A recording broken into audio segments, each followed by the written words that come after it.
Hi, everybody. How's everyone today? Tired. I know, Friday, ready for the week to be over, right? Okay, but it has been a busy couple days, certainly. Let me start out by first addressing what happened in Spain yesterday and overnight. The United States wants to strongly condemn the terror attack that took place in Barcelona, Spain. We extend our condolences to the family and loved ones of the victims and the people of Spain, as well as our hopes for a quick recovery for those who have been wounded. The United States stands in solidarity with Spain. Crimes like this cowardly attack only reinforce our shared resolve to stop these senseless attacks that target the innocent. The U.S. Consulate General in Barcelona continues to work with local authorities to identify and provide assistance to U.S. citizens affected by the terror attacks in Las Ramblas and in Cambril. As Secretary Tillerson said earlier today, we can confirm that one American citizen was killed in that attack, and our thoughts and prayers go out to his family and his friends. We can also confirm that there was an injury of another U.S. citizen. It was a minor injury, we're told. Out of respect for the family's privacy and in their time of grief, we have no further comment on that matter. Spanish authorities report that there are still several casualties who have not yet been identified. The U.S. Consulate in Barcelona continues to issue emergency and security messages to update U.S. citizens in the area. U.S. citizens are advised to maintain security awareness and monitor media and local information sources. We also strongly encourage U.S. citizens in Barcelona to contact their family and friends back here in the United States to directly inform them of their safety and their security. President Trump spoke with President Rajoy today and said to him that we stand ready to offer any assistance necessary to Spanish authorities as they pursue their investigation.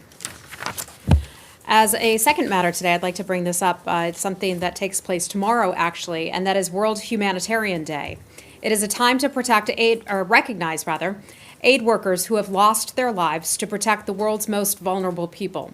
We come together as an international community on August the 19th to honor the brave men and women who heroically risk everything to serve those who are in need around the world. Nearly 300 aid workers worldwide were killed, injured, or kidnapped in 2016 alone, a particularly dangerous year for humanitarian staff. Providing humanitarian assistance and saving lives is growing harder as crises and conflicts grow in complexity and also strain scarce resources. Violations of international law put aid workers in grave danger. The numbers tell a pretty tough story. An unprecedented number, 141.1 million people across 37 countries are now in immediate need of assistance. Just this week, the United Nations confirmed that the number of South Sudanese refugees in Uganda has topped 1 million people, as the conflict in South Sudan has created the world's fastest growing refugee crisis. The United States has a long and distinguished history of helping people in need as a result of conflict and natural disasters. The United States and our humanitarian partners are responding to crises around the world, providing life-saving assistance to some of the world's most vulnerable citizens. In 2016, the United States, the world's leading humanitarian donor, contributed more than $7 billion to humanitarian efforts around the globe. This World Humanitarian Day, we remain committed to saving lives and recognize the tremendous service of all humanitarian heroes, including our brave aid workers and partners on the ground, and we want to thank them for their bravery and their work. With that, I will take your questions. Just very quickly on Barcelona Yes. before I get to something. Can you at least? I realize you can't give details about the two casualties, but were they killed? Were they in Barcelona or in the other? They were in place? Barcelona. Okay, and The one American who was killed was in Barcelona. The other injury, I believe the other injury was in Barcelona as well. I can double check that for you. And was the injured person you referred to his family for the person who died? Can you be more specific about the sex of the injury? Two man males. or woman? Two men. Okay. All right. And then I just wanted to go to my understanding is that your email system is back up. Is that correct? Temporarily back up. So our email system, so if any of you had emailed us this morning and did not get a response, that was not intentional.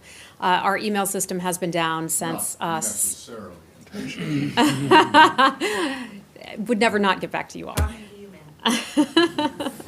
She says, speak for yourself. Carol texted me. Nevertheless, it has been quite a headache today. Our email system has been down. It was brought up just a short while ago. I understand they're still working through some of the details. It's something that was a technical glitch. That's how our folks are describing it, right? We literally got off the phone with them 20 seconds ago. A little longer than that. And so it was, what was, remind me, it was just an internal issue. So if there's anything different on that, we'll bring that to Well, when you. you say internal issue, you can rule out that this was like kind of a sabotage or an outside hacker? Because, and just remind you, this is well before your time, but in 2014, we had this issue, and we were basically given false information that that the system was shut down for routine maintenance, when in fact it was shut down so that the technicians could go in and do battle with hackers who had infiltrated it. So you're assuring us that there's nothing like that? To my awareness, there's nothing, that is not the case. It was just the unclassified system. Yeah, thank you. Unclassified system. Okay. But so when you say temporarily back up, you don't expect it to go down again? do I you? would hope not. There's some glitches that they're still working out. I got a big batch of emails in about 10 minutes ago and then didn't. So we're kind of sharing with you how the sausage is being made right now. So it's like everyone else's email system goes up and then when it goes down, it comes back sporadically. I think so. Okay. That's all I have. I mean, I have Okay. other stuff, but. other Okay, people can- okay. Would anyone like to talk about email or Spain? Let's try to stick to a more organized system of regions. today. Spanish email. Anything else on Spain? Just Yeah. generally, Heather, Perfect. on Spain, does the fact that an American was killed, does that change the U.S. involvement in the investigation at all, or the U.S. response at all? Well, we have a very close partnership and collaboration with the Spanish authorities and with the Spanish government. The president just talked to their president a short while ago. Secretary Tillerson spoke to this yesterday, as did Vice President Mike Pence. Among the things that we have said to the Spanish government is that we are standing by and willing to offer any assistance that they might need in the investigation or with resources in terms of helping out their folks on the ground there.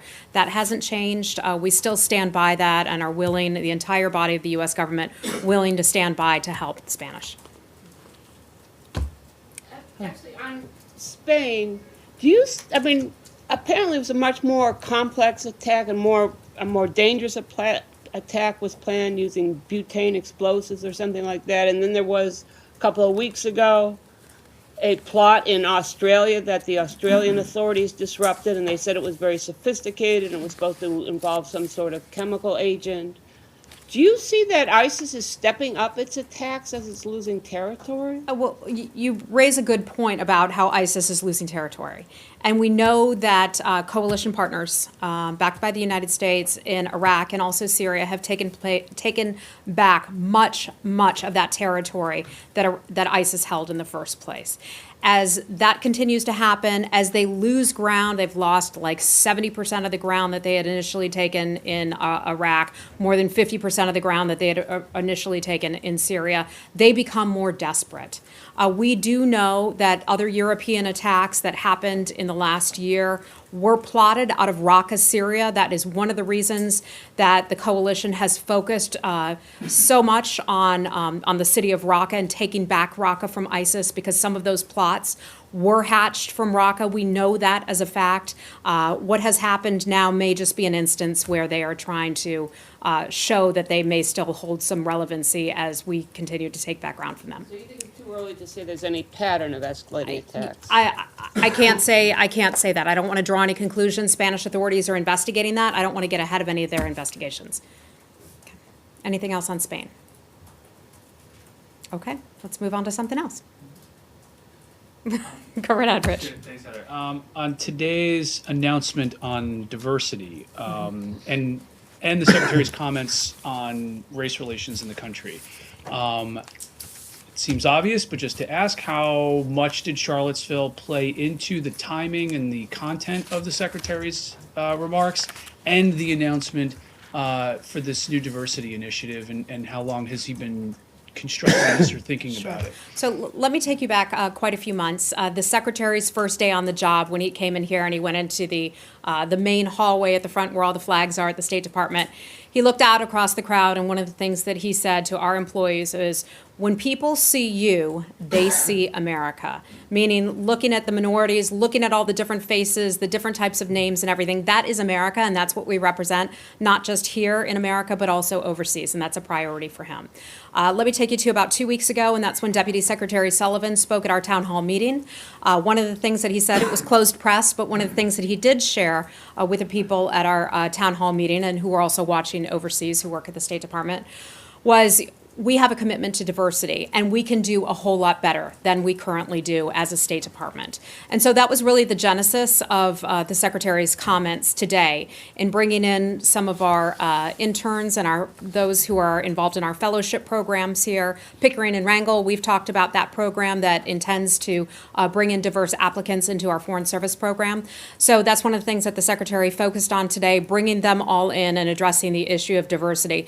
This also takes place as we undergo the redesign of the State Department. And in undergoing the redesign of the State Department, this is something that we'll consider. You know, we look at our overall mission and we look at our overall objectives and the scope of what we do, and this is one way to reflect on that. So the Secretary is making this a big priority of his. But certainly, he was aware of the timing of this just a few days Oh, after. So. and I think one would be remiss if they didn't touch on what had happened in Charlottesville over this past week. And that's a good reminder for all of us, not just here, but Americans serving abroad, that what happened last week in Charlottesville is not representative of America. Yes, we have freedom of speech. Yes, that is something that we embrace. Hatred is not something we embrace. It's not who we are as a people. That's not what we want to show overseas. But it reminds us that there is still a battle that can go on internally within our own country, and it's something that we're working to address and to try to fix. So let's follow up on that. Yeah, sure. Hey, Elise. Hi. Well, it seemed as if, it was, a not so subtle repudiation of the president's declaration that both sides were to blame, and kind of equating the hate speech protesters and those that were protesting the statue with, the peaceful protesters. And when he also when he invoked George Washington at a synagogue, kind of in direct, antithetical to President Trump's remarks that George Washington was no different than Robert E. Lee. I think what the Secretary was stating is what we all think about America and what we represent as Americans. And those are the best ideals. And we represent diversity as Americans. We represent hope. The Secretary talked about this today, where we're the kind of country where it doesn't matter where you came from, it doesn't matter what your parents did, it doesn't matter what your last name is, that you too can succeed. And I think he's hoping to not just underscore those ideals, but to help promote them across the country and across the world as well. Would it be wrong of us to infer from his remarks that he does not believe that both sides were to blame for last week's incidents? I have not asked him that question, but I think he was very clear, and I will restate some of this for you. Those who embrace poison on our public discourse and they damage the very country that they claim to love, we condemn racism, we condemn bigotry in all of its forms. Racism is evil, it is antithetical to American values, it's antithetical to the American idea. So I think the Secretary was clear in his personal beliefs about that. On this? Yes. He mentioned that you would be keeping in place the Pickering and Wrangell fellowship programs, which you had said before. I know that, but he said all fellowship programs. Does that include the presidential management fellows? I believe so. Let me double check that part of it for you, though. So when exactly is the hiring freeze, with the certain exceptions that have been made already for the two A100 classes, is still in place, correct? Yes, so there's a department-wide hiring freeze. The Secretary touched on that this morning. That hiring freeze was put in place earlier this year so we could kind of get a better temporary, it was a temporary hiring freeze. But to get a better sense as to, who we have here, what our folks are doing, and what current jobs are open and what current jobs are perhaps duplicative. Right, so, but it's still not being lifted, and it won't be lifted until after the reorganization is I'm not certain about the complete? time in which it will be lifted. All I can tell you is that it's temporary. I think that's something that's still under consideration. okay, because there's a lot of angst and stress among this building and then among former officials who think, or who have been under the impression that these programs were going away and that the secretary was not committed to having a full, a full and effective complement of diplomats in the Foreign Service. Is that incorrect? Well, here's what I can tell you. The Pickering and Rangos Fellows Program is staying. We have a new class that's incoming. I talked with some of the fellows this afternoon and asked them what they thought about the speech and asked them how they're enjoying the program, and they gave it all a thumbs up. So I know that they're pleased with it. Of course, they're very happy that the program is remaining, and we are as well. And talking with a lot of Foreign Service officers in the building, even the white guys, they all said, "We love this. We love this program. We're so pleased that it's staying." So I think building wide, I can speak for that. The importance of diversity, kidding aside, but the importance of diversity to the programs here. Well, so do you have any idea how quickly the Secretary envisions building the Foreign Service up to a point where it does reflect the face of, America, where it does reflect the diversity of America? So part of the program here, and this is something that he kind of outlined in broad brush strokes earlier today, to build our recruiting team, to go out to some schools in different places around the country so that people don't necessarily have to seek us out. And I'm not talking just about Foreign Service officers, but this would also apply to civil servants as well, according to my understanding of it. But where we would try to build up relationships with various institutions, where we would go out and basically do recruiting, talk to different students on different campuses and so forth. One of the things that they want to do is hold minority-focused job fairs and see that as a way of helping to introduce the State Department to people who may not normally know about the State Department and know about careers available here. Another interesting idea the Secretary brought up was looking to our veterans across the country, many of whom are getting out of the military and are looking for a civilian career now. There are a talented, important work pool, a workforce that knows how to get things done and knows how to get things done in difficult circumstances, and that really mirrors what we do here at the State Department.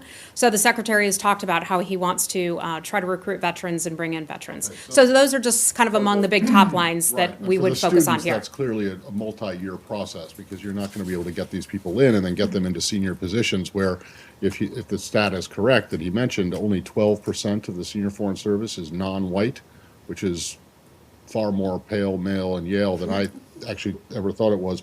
And I've been here for quite a long time. But the issue the question I have is, previous secretaries have tried to do exactly the same thing, and this veterans idea is not new. And in fact, veterans get preference for hiring in all federal civilian jobs. But there was a particular push in this building years ago, and it still doesn't seem to have worked.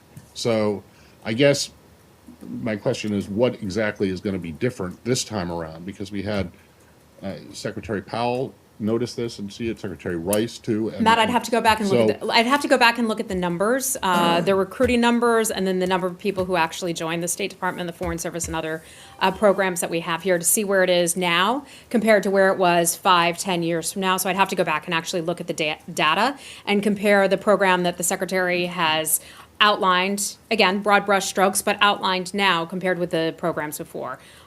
If you want me to do that, I could take a day or so to dive into that and try to figure it out. But I know that this is something that the Secretary. Say yes, you'll never talk to me again, No, of right? course I will. But it would take me some time to figure all that stuff out. That would be data driven, but I can tell you that this is important to the Secretary, and this is something that he But really wants to do. Well, I mean, you don't have to personally do it. Perhaps there is some way to quickly find out whether the numbers of the minority numbers have been going up or going down or have been static over the course of the years despite these programs. Look, I'm not going to promise you that today, but we can No, certainly look into it, okay? Okay, and you reporters out there, don't start writing this and give me a deadline at 5 o'clock today, because it's going to take a while to hunt down those numbers. Okay, okay, thank you, Matt. Okay, sir, hi, how are you? China, okay, Can I ask one more question on? sure, of course. Does the Secretary ever plan to publicly address what he thought of President Trump's remarks about Charlottesville? And do you know if, since they speak so frequently, do you know if he has had a private conversation with him telling him what he thought of, specifically about his remarks, not just the incident itself. Yeah, but the a couple reaction. things. I know the secretary has spoken with the president this week, not in person, but he's spoken with him by phone. I'm not aware of whether or not it was a one-on-one call or whether it was just a group call, like a principal's call or something of that sort. But I know he has spoken with the president this week. As you know, right now, he's at Camp David, and that's where they're having conversations. So that conversation may be going on at this time. I know that the secretary has spoken out on 2 occasions about race this week alone. One, as he was meeting with the foreign minister from Canada, in which he addressed what happened in Charlottesville, and then I think his overall views on race and diversity and the place in America that it properly holds today. So I think the secretary has spoken a fair bit about that. How the ambassadors are going to be, the pool is going to be selected, how that, having a minority in that group?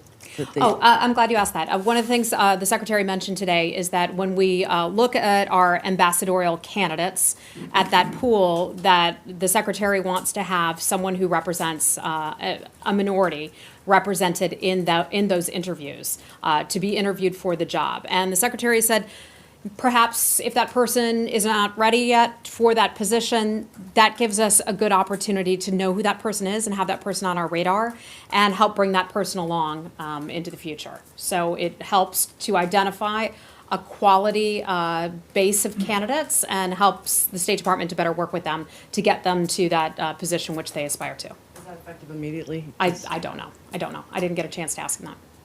Okay. Hi, Lori. There are reports that Turkey is attacking the Syrian Kurdish city of Afrin. Is that what's going on? And if so, what is your reaction? What's happening in Afrin? So I've seen that report, and I'm afraid I just don't have anything for you on that right now. Well, then I have another question. Okay, go right ahead. Thanks. Iraq has formally requested the UN's help in investigating ISIS for war crimes. Can you give us some idea of what the next steps are going to be and what your role is going to be in that? So one of the things we've addressed here before is the amount of aid that we've helped to provide to Iraq. I believe also through the United Nations as well. I would need to double check on that. I have it in my notes somewhere. And part what that is. The aim of that is to help the Iraqi government and to help the United Nations to be able to identify some of those who have been involved in these, what we can call war crimes, genocide, and all of that. So the United States is putting financial aid so that they can kind of better handle that situation. So how does this request to the UN change things? Does it get more parties involved, make it formal? I'm not sure exactly, so I'd have to just look into that further and get back to you on it. Okay. Okay. Hi. What's your name? From Bir Gün, a Turkish newspaper. Okay. I'm going to ask about the Reuters interview with Syria Democratic Forces spokesperson that he said... An interview with who? With Syria Democratic Forces spokesperson. Okay. He said the U.S. will remain long after ISIS is defeated. I'm going to ask if you have a comment on that, and also, are you having some discussions with Syria Democratic Forces about your further plans in the region? Are we having conversations with who? With Syria Democratic Forces. Oh, the Syrian Democratic Yeah. Forces. Okay. So the United States and coalition partners work with the SDF, the Syrian Democratic Forces, and the main goal in working with that entity, that group, was to take back Raqqa. We know that they are tried and true and tested, battle ready to take out ISIS, and they've done a good job of that. That operation, of course, is still underway to take out ISIS from Raqqa. So we have worked with them. We see that as something that's being done in a very focused fashion and not in a broader fashion. In terms of what you were referring to, that interview, I'm familiar with that interview, and let me just kind of point back to one of our colleagues, someone over at Department of Defense was talking about, and that is our overall mission. And our overall mission, and we're not taking our eye off the ball in this regard, is to defeat ISIS. Whether it's in Iraq or in Syria, that is our intent, to defeat ISIS and not do anything more than that.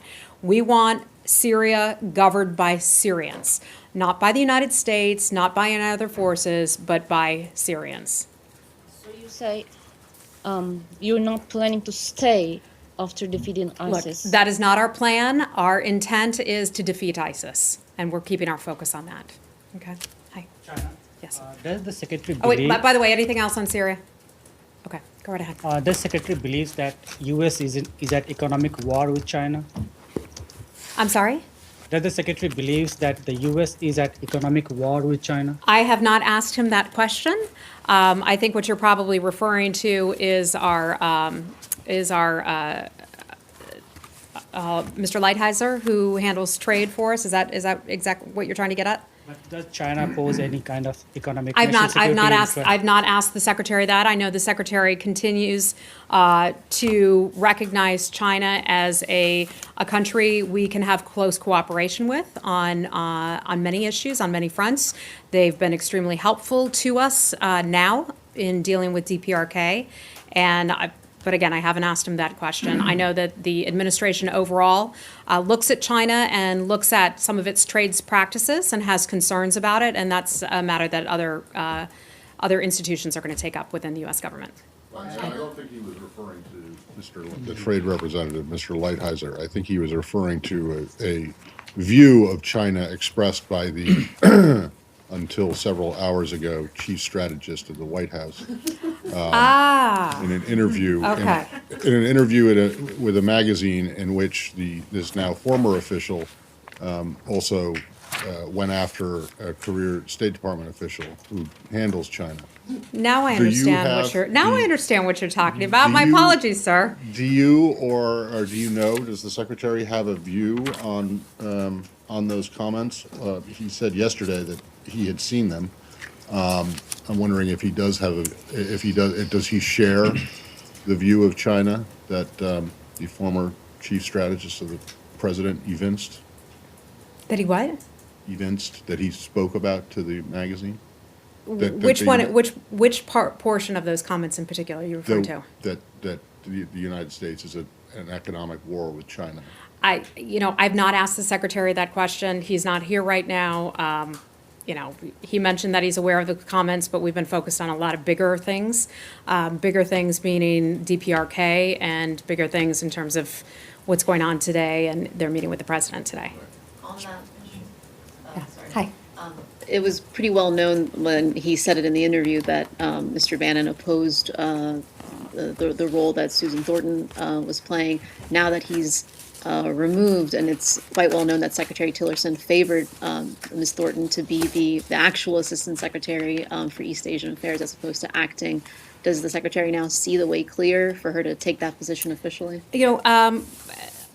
Susan Thornton's fantastic. A lot of us have worked here quite closely with Susan. Susan's been a part of the tip of the spear in dealing with the DPRK, and she's done it, she makes it look like it's effortless, and I cannot imagine that it is.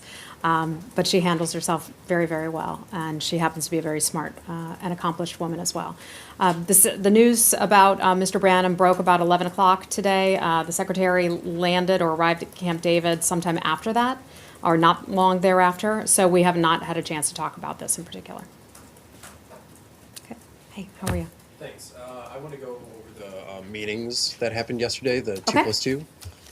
First, I just wanted to know if you had like a readout about how the meetings went. Did they go as expected? And then also, within the joint statement, I noticed that THAAD was never mentioned, and I didn't know, was that never brought up during these meetings, or what's the situation with that? Okay. A couple things. For the meeting that took place yesterday between the 2+2, between the secretary and his counterpart, and also Secretary Madison, his counterpart as well. They defined their shared roles, their missions, their capabilities under the alliance that was going forward. As you know, the secretary then met later on in the afternoon with his counterpart and their staffs as well. They talked about the strong trade and investment relationship between the United States and Japan. They talked about the administration engaging Japan to reduce barriers to trade and investment.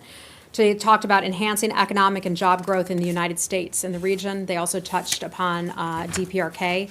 I was sitting in the meeting, and I don't recall the topic of THAAD coming up, but if one of them isn't going to raise it, then they're not going to raise it. Okay, I hope that answers your question. Hi. Yesterday during the press conference, both sides actually raised the concern in East and South China Sea. So today, the Chinese Foreign Ministry's spokesperson said United States and Japan, which are not parties in South China Sea, should respect the effort made by countries in the region to solve the issues peacefully through coordination and negotiation. I wonder if you have a response to that. So, in terms of the South China Sea, our position remains the same. Nothing has changed with regard to that. And we've talked about it many times here, and so I'd just prefer to leave it at that. Particularly in the joint statement, there was this line mentioned that both sides recalled the incidents in 2016, August. I wonder, because it has been a year, I'm referring to the Senkaku Diaoyu Islands, and I wonder, since it's been a year, what's the urgency and need for United States and Japan to brought up this issue again? And also, they both highlight the article, the Mutual Defense Treaty between Japan and United States, and they also especially emphasized Article 5. So what's the reason behind it? I wonder if you could So in terms of the Senkaku Islands, our position on that has not changed, and that has been clear, I think, all along. They've been under Japanese administration since the reversion of Okinawa and back in 1972. They fall within the scope of Article 5, so that's the technical definition or what encompasses the governing of that, of the 1960 U.S.-Japan Treaty of Mutual Cooperation and Security. So we oppose any unilateral action that seeks to undermine Japan's administration of those islands. Okay, thank you. Hey, sir. Can we move to North Korea? Sure.